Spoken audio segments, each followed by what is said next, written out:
Dr. Whitney Casares. I'm a pediatrician and a mom of 2. And I am Dr. Todd Hiller. I'm a pediatric psychologist and I guess neuropsychologist, also with Pediatric Associates of the Northwest.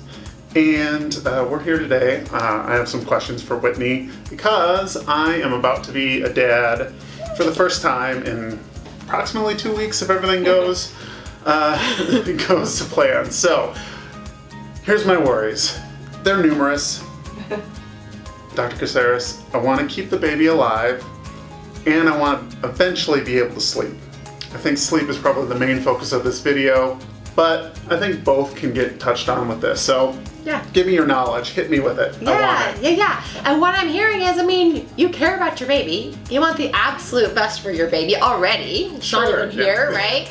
But you also have this need for taking care of yourself in the process, right? Yeah, I'm selfish. I mean, I'm sorry, no, I'm being right. You're just real, right? You're honest. I think a lot of parents forget to mention that or forget to kind of acknowledge that when they're having their baby.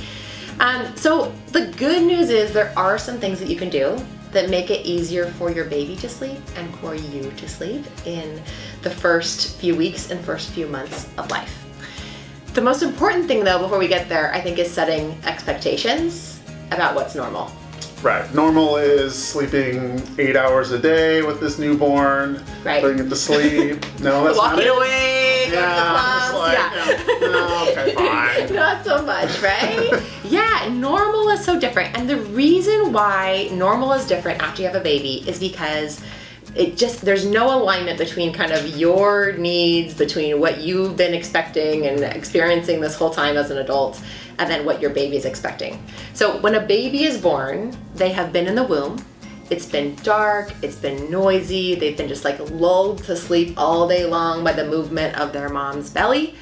And when they come out, they're in this like really bright, there's no movement at all, it's cold, it's quiet. It's like, I can imagine just horrible for a new baby, right?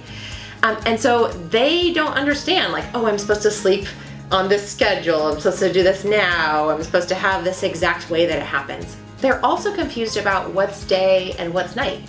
So because they've been lulled to sleep more by the belly, by walking and movement by a mom in the day, they're more likely to sleep during the day. And then at night, they've been, mom has been more sedentary, she's been sleeping, and so a baby then is more likely to be active at night. A parent, on the other hand, is the opposite, right? No. And like I said, you've maybe been used to going to sleep at 9 or 10 o'clock, and then you sleep a full 7 to 9 hours, and then you wake up in the morning. So that's part of it, is just understanding that babies don't get it, and you do. And so we have to slowly move babies along to be more in line with kind of where you are. So I'm hearing it's a bit of a compromise. Yes. You gotta adjust baby's life a little bit, but I guess when can I expect to start ushering it along a little bit to like the rhythms of the world, like, hey baby, now it's daytime, now you're awake. Hey baby, now it's nighttime.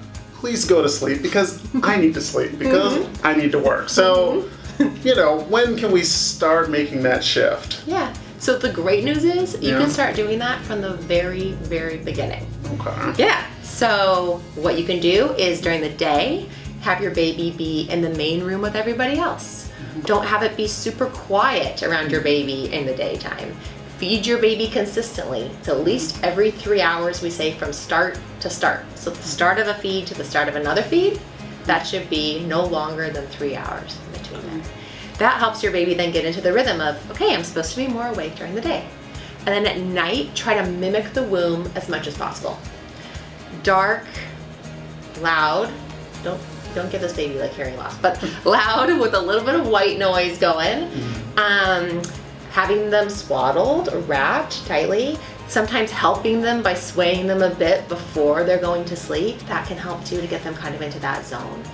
And those things really, really help, believe it or not. Sometimes even by a month or even 3 weeks or so, a baby is more in the zone of, okay, day is the day and night is the night. Okay. Yeah.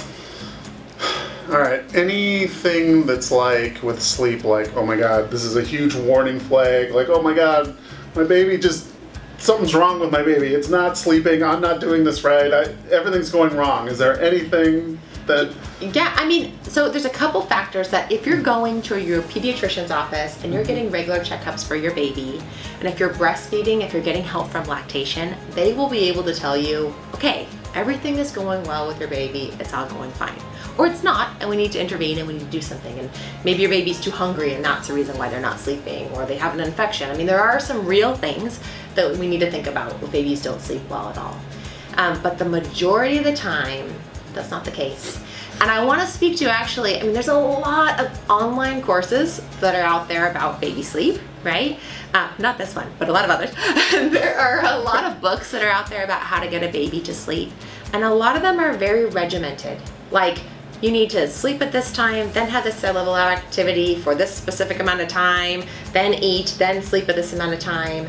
And sometimes I think that kind of feeds into our anxiety that we have of it needing to be a certain way in order for it to be okay, as opposed to us just observing our babies, watching what are their patterns, being more scientists and looking like, oh, looks like at about the 25-minute mark, it looks like, they start to yawn and they look like they're kind of tired, right? Trying to be like mindful observers. That would be my strategy. Yeah. Any other like great tips to like help, you know, your baby get to sleep, you get to sleep? Anything else on your mind? You know, since we have you here, let's absolutely. Let's get all that knowledge. Let's get in it. Yeah. Well, one thing I would say is remembering that when you're a new parent, you're not an expert, right? For generations, people have been in the same home or in the same hut or whatnot with their grandmas and with their aunts and with their sisters, and they've been working on breastfeeding as a community and also on sleep as a community. And so I always tell people, if I could go back and do it again, I have 2 daughters and I spent tons of money on baby gear, on onesies, on cute little barrettes and all that stuff, right? which are very cute and they look good in the pictures. I've seen them. They're cute. Right? They're cute. But if I could go back, I would spend way more I would have way more investment in getting help. So people like doulas who can come to your home for the day or even in the night and help hold your baby, teach you how to soothe your baby. Those are things that are learned skills that people don't know right away. It doesn't always come naturally to every single person. You'd probably look cuter in the photos at that point if you had invested in that. I would have looked super cute in the photos. You were rested, like, her hair blowing. This is easy. Anyway, sorry. No, totally. Because the thing is, we know, and actually, I would love to hear you kind of tell us even more about this. We know that when people are sleep deprived, I mean, that's a form of torture, right? Like, so when we have moms and dads who are sleep deprived, they're not able to care for their babies with the same level of mindfulness. They might have more anxiety, they might have more depression, and that's not a good loop to get in. Yeah, it's self-inflicted torture that you have that we willingly do. It is true, yeah. Having a lack of sleep will totally make any type of tendency that you have for any type of mental health issue, whether it's depression or anxiety, it's going to increase that. It's going to make it a lot more prevalent in your life. And I think sleep with a newborn it works on both that level for you, and there's also this feeling of like it's feeding into your anxiety as a new parent, as you were saying, right?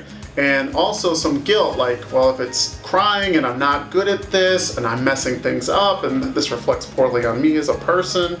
And I think that is something that I don't want to speak for everyone in this culture, but I think a lot of people in this culture can relate to it. I think it's something that we have to overcome, that each child is its own individual, each parent is their own individual, and what you're doing is probably going to be the best for your kid because you're that kid's parent. So 100%, yeah. And that so much of this has to do with temperament, right? A lot of experts talk about putting your baby to sleep a little bit awake, and I agree with that. If you can get them kind of like drowsy, then you can put them down, as opposed to they're fully asleep, but then you put them in the crib, that would be better. But I'll tell you from experience, my first child never ever did that. She still doesn't do that. And my second child, I remember the moment that I sat her down, or I laid her down in her crib, and I was like, oh my gosh, right? So it's not because I did something better or different, or was a better mom. Right. Just because she's different in that way. Yeah. Cool. Yeah. Well, I don't know. I think this was pretty informative for me. Yeah. I don't know. It was great. I have one more question you for do? you. Oh yeah. my gosh. I Wow. want to hear about, like, is there any trouble with some of the sleep training stuff, right? So we hear a lot about that, about like, is it bad to sleep train a baby, or like, when's the right time to sleep train a baby? And then at the time that we do choose to sleep train a baby, will that be harmful for a child? I mean, research is kind of varied a little bit, but most research kind of falls on the line that sleep training is not long-term harmful for a child. And actually, if you look at it this way, that you are working to help your baby become more independent. You're helping your child to learn that you can soothe yourself to fall asleep. And I think that as you're going forward as a parent, especially when, they get older, like, you're always trying to help your child, like, not just hands off, but you're like guiding them, like, hey, I'm helping you become more independent so that you're not living in my basement when you're 20. You're like living your life. So those are goals that you're working Maybe towards. 35. Okay, fine, 35. I was living in my parents' basement at 24, so I feel like I can speak to that. But now look at me. Oh, anyway. Hopefully that kind of. Yeah. But I think there's a guilt that can come from a parent feeling like my baby's crying and I'm not there, like solving their problem. And sometimes with sleep training, you have to ease that worry from your mind. Yeah. And eventually they'll get there. So. Yeah, and I would just say on the sleep training, lots of different things mean sleep training. In the very beginning, we just mean you're putting your baby to bed a little bit drowsy, right? Yeah. That would be the sleep training, or getting the days and the nights figured out, that type of thing. Starting to observe, when are they sleepy, when are they not. Other types of sleep training that are a little bit more like names like cry it out or that type of thing, I would reserve for a little bit later. So that's not for the newborn period, right? So so you can always check in with your physician, with your pediatrician, about when is the right timing on that for your baby, making sure they're growing and feeding appropriately before you kind of venture into that world. Cool. Yeah. All right. Thank you so much. Yeah, hey, listen, when you see me in real life and I don't look nearly as good, it's because, I have a newborn now and I am exhausted all the time. So, anyway. I will be there for you, right? That's our main message. Ask for help. Try to get educated from people who are really mindful about it and thoughtful about it. Above all else, take care of yourself while you're learning to take care of your baby.